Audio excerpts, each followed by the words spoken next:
Hello, welcome. In this video, let us look at an example illustrating the application of the differentiation property of the Z transform to determine the inverse transform of a given Z transform. That is, we are going to look at an example where we have the Z transform x of Z is defined as logarithm of 1 plus a Z inverse with the ROC given as mod Z greater than a. So this is the ROC.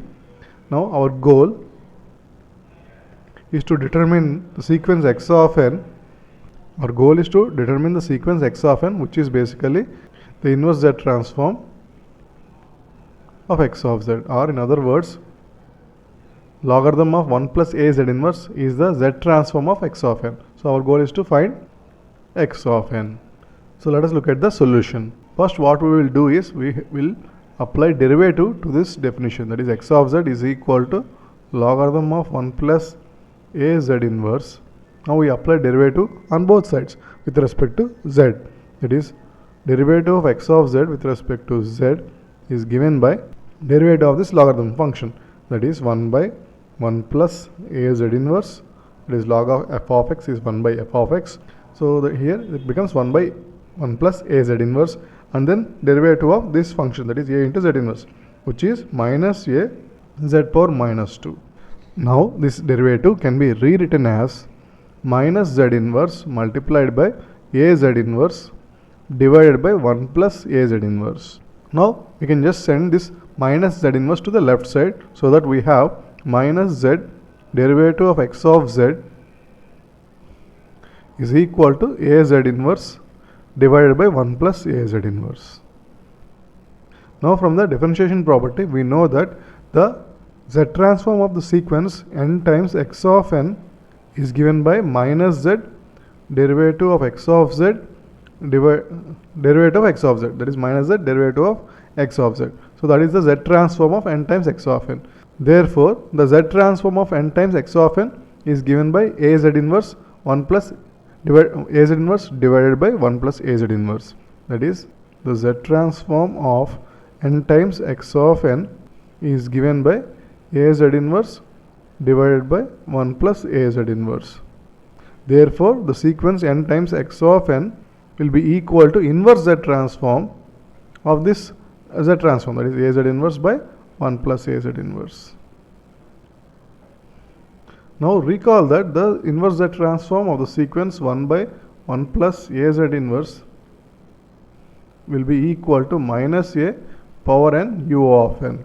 This can be easily derived from the definition of the Z transform of a power n u of n. That is, we know that a power n u of n has the Z transform 1 by 1 minus a Z inverse. Now we replace a with minus a, that implies a is replaced with minus a, then minus a power n u of n will have a Z transform 1 by 1 plus a Z inverse. Therefore, the inverse Z transform of 1 by 1 plus a Z inverse is given by minus a power n u of n.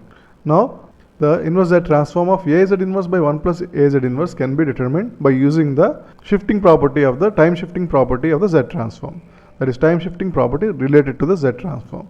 That is, inverse Z transform of a Z inverse multiplied by 1 plus a Z inverse will be equal to a times delayed version of this minus a power n u of n, that is minus a power n minus 1 multiplied by u of n minus 1.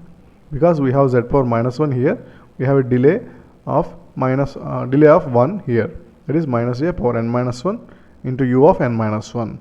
Therefore, n times x of n will be equal to a times minus a power n minus 1 u of n minus 1. And upon some simple algebra, x of n is equal to minus 1 power n minus 1 a power n divided by n u of n minus 1. So, the time domain sequence x of n is given by minus 1 power n minus 1 a power n by n u of n minus 1. So, to summarize, we have used the differentiation property of the Z transform to determine the inverse Z transform of x of z given as logarithm of 1 plus a Z inverse.